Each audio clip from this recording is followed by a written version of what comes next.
I'm trying to explain to the committee, Mr. Congressman, that the approach we have is based on remaining a neutral platform that tries our best in very difficult circumstances, in very robust democracies like the Philippines, where there are very charged political debates going on. We do our best to balance freedom of expression on the one hand and safety on the other, and that our view on the best way to do that is to rely on third parties to make the determination when it comes to true or false or somewhere in between. And we think that that's the best way forward. And Mr. Congressman, actually, I would say, I don't think you necessarily want us to be the ones that determine what's true and false. I don't think you would want us to undertake that kind of that kind of power, basically.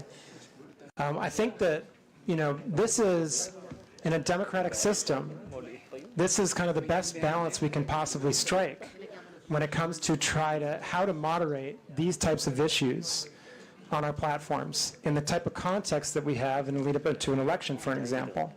And I would just note again that we take our content moderation very seriously. We take our fact-checking program very seriously. We have 11 different channels between the government and our platforms to address any type of misinformation or other harmful content. We undertake network disruptions if we see that there's a coordinated abusive pattern when it comes to misinformation or disinformation or any type of foreign interference. And as a result of that, and I would just, again, in the last election cycle, we were given an award by Comelec for this work.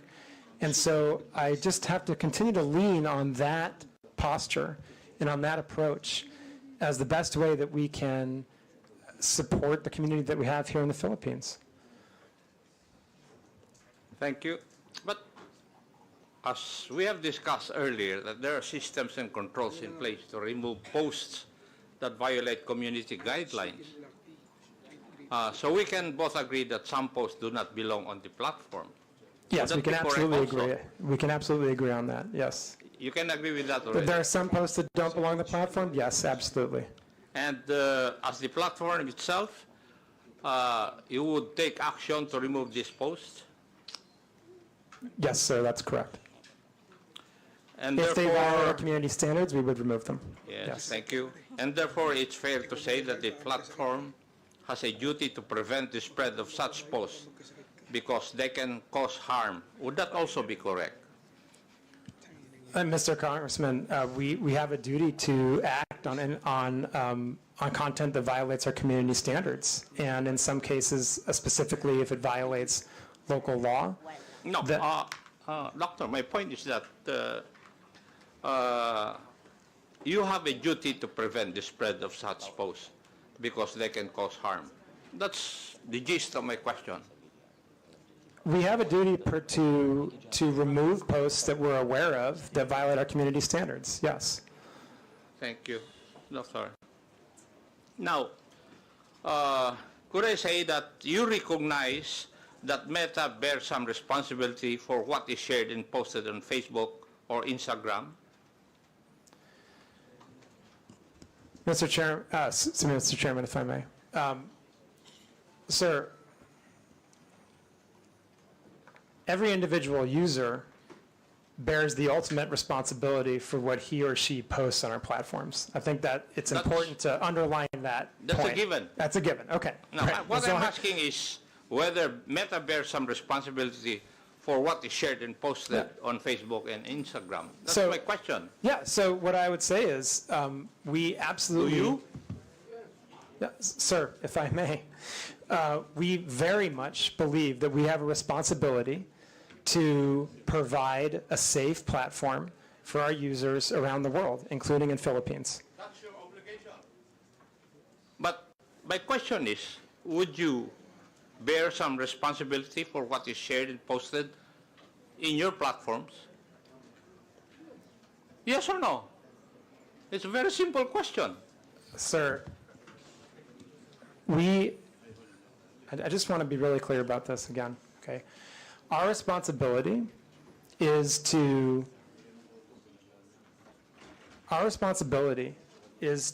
make sure that we are doing the best we can to balance between voice and safety, okay? And the ultimate Mr. responsibility, Chairman. for the people, Chairman. for the content posted is the I people think that post the it. doctor is evading the answer to my question. Any Tom, Dick, and Harry will say that it's answerable by yes or no. Mr. Congressman, the ultimate responsibility lies with the user who posts the agree. content. But what I'm asking is if Meta bears some responsibility. I'm not asking whether you are the primordial entity to be responsible. No, I'm not asking that. My question is whether you bear some responsibility.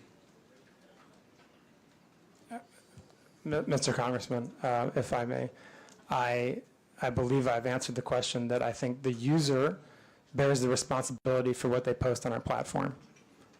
Now, we have a set of community standards that we do our best to uphold because we want everyone to have a positive experience on our platforms and a safe experience on our platforms.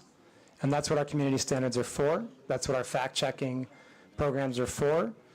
That's why we take these hearings very seriously. That's why we have the 11 different relationships with the government agencies in the Philippines so that harmful content can be reported to us. And I think that's how we do our best, like I said, to ensure that people have a voice and the freedom of expression while also a safe experience. But as I said, I think the ultimate responsibility for content lies with the user that's posted it. Mr. Chair, the questions I would be asking would depend on the answer of Dr. Frankel insofar as whether Meta bears some responsibility, and therefore, since he has said that he cannot answer me directly, I will not ask the other questions, but may I make a manifestation, Mr. Chair? It seems from our discussion that social media platforms are making some effort to curb the spread of fake news in this country. However, I disagree with the impression that acting merely as host of user-generated content exempts these platforms from any liability for the harmful content they allow to be exhibited.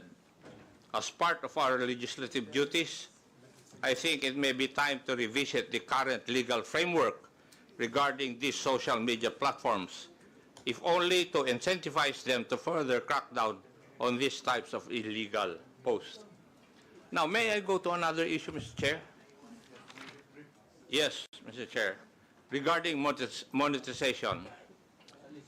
Doctor, can you confirm whether Facebook or Instagram allows content creators in the Philippines to earn revenue directly through the platform? Yes or no?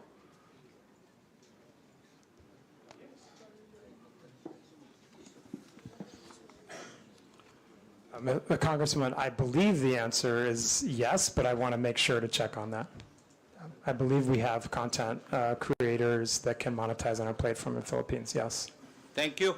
And would this mean that Facebook directly pays users upon fulfillment of certain requirements and upon reaching specific targets? Would that be correct also? I'm not familiar exactly with the modality of payment, but again, I believe, yes, we do provide content creators with the ability to monetize here. Thank you. And what are the means of earning through the Meta platforms, Facebook and Instagram? I'm sorry, so what?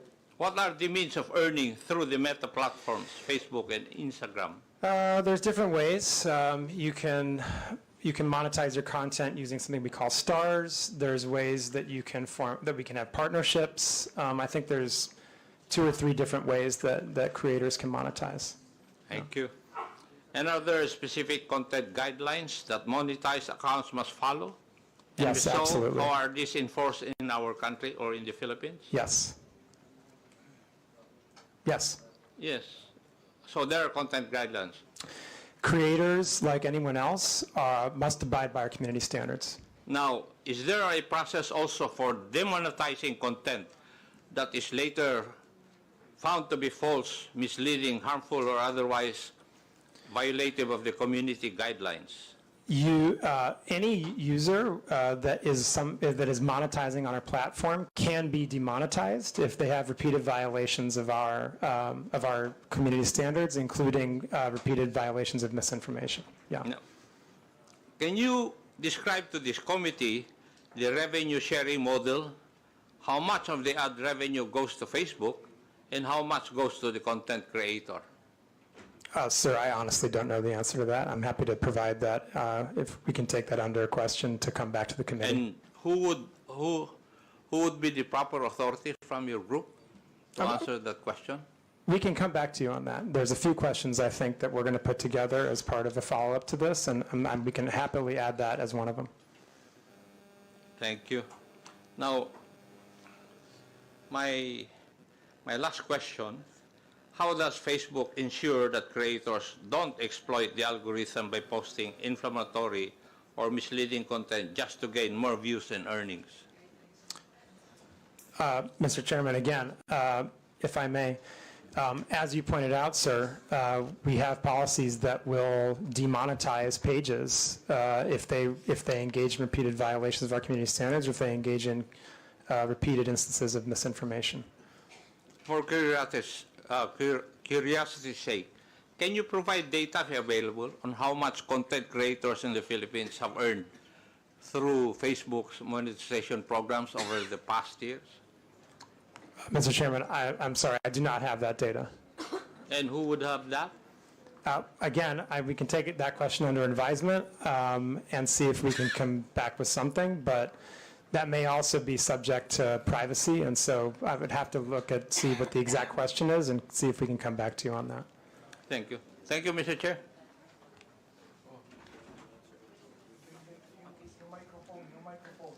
Pakipatay. Thank you. Okay, for a last manifestation, you're given 5 minutes. Honorable Abante. Mr. Chair, thank you very much. I really would like to ask some questions, but I'm not going to ask any questions anymore. But as I listen to your explanation, I begin to realize, and I don't understand what Meta actually is, all right? I have to admit I'm ignorant of what you're trying to do. But I would think, Mr. Chair, that Meta is a self-regulatory agency because you have community standards. Content and accounts that violate our community standards, including harmful misinformation, and you remove it. And you're not telling us that you have, in a way, a responsibility to do it. You have, because you are a self-regulatory agency of your company, of Facebook. Now, Mr. Chair, I'd like to ask if Meta could be able to provide us a data of whatever your community standards are, because we don't even know. We'd like you to give us a data of what you mean by harmful misinformation. I'm not going to ask this question anymore because I know you're going to answer us with a lengthy statement, but just give us a data. What do you mean? Guidelines. What do you mean by community standards? What do you mean by harmful misinformations? Just give us the guidelines for that. Can you do that, Mr. Chair? Mr. Chairman, if I may. Congressman, our community standards are publicly published and available in No, Mr. Chair, I'm asking that you give us the data. Not being able to see it on public. We would like to ask you to give us the data. Anyway, Give us the guidelines for your community standards. there are many requests as per interpellation from the different congressmen. So we will incorporate all these requests requesting data. Thank you. Including your Guidelines. request regarding the community's standard guidelines. There was a request also from Arlene Brosas. So we will incorporate this on our official communication, and hopefully you'll also to give us a feedback. Just one thing, Mr. Chair.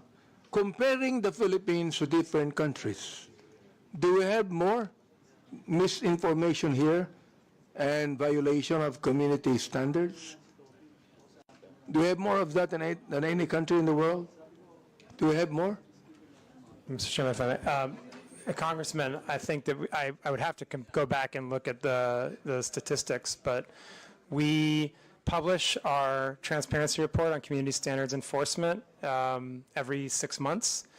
And our fact checks, again, are also very transparent. That information is publicly available, as is our community standards. All the information that you've just requested is publicly available information. So, Rob, Thank did you you. want to add Thank anything? you. You're asking, with your indulgence, Mr. Chairman, you're asking, obviously, Congressman Abante, a very important set of questions.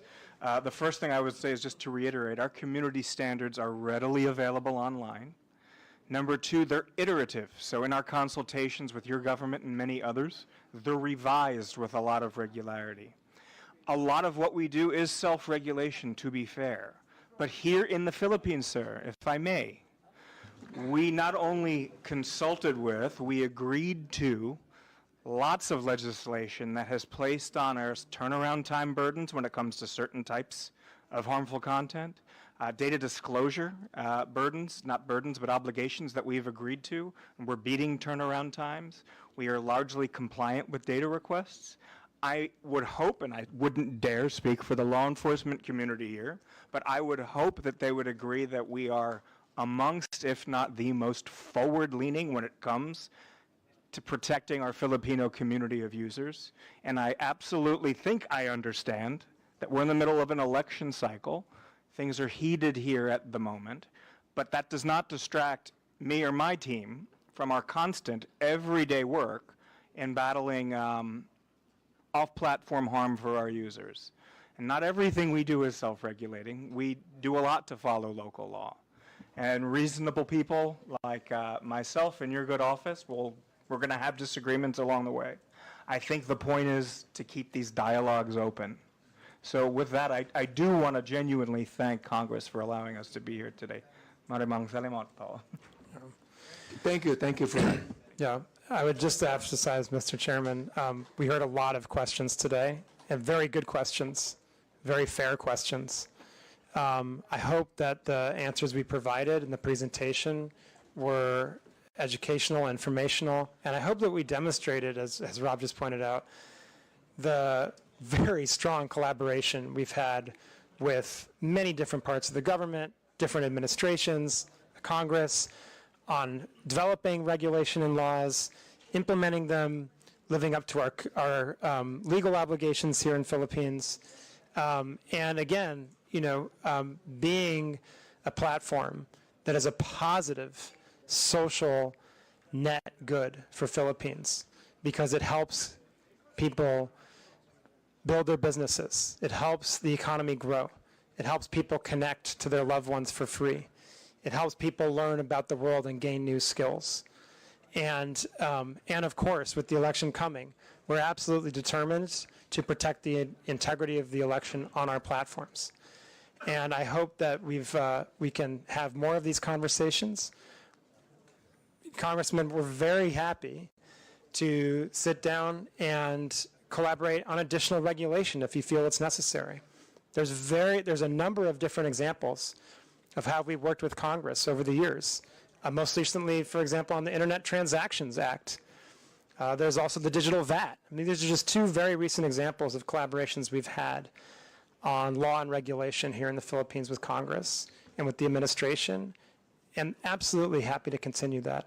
And I do hope, as Rob said, that our responsiveness to the government and Filipino community's concerns has come out clearly today, and we remain very determined to be a great partner to the people, businesses, and the government of Philippines in the future. And thank you so much for the opportunity, Mr. Chairman, to present this today and to speak to the committee and the people of the Philippines. Mr. Chair, thank you for your statement, Dr. Frankel and Mr. Abrams. This is the very reason why we have this hearing, so we could be able to craft laws about what is happening right now. I'm so glad you said that you be compliant to every legal thing we have in this country. And thank you very much for that. And Mr. Chair, I'd like to assure Dr. Frankel that Mr. Abrams that we will, in my own capacity, talk to you about many of these things. Thank you very much. Actually, we still have many questions to Meta, but unfortunately, because of time constraints, we cannot do so.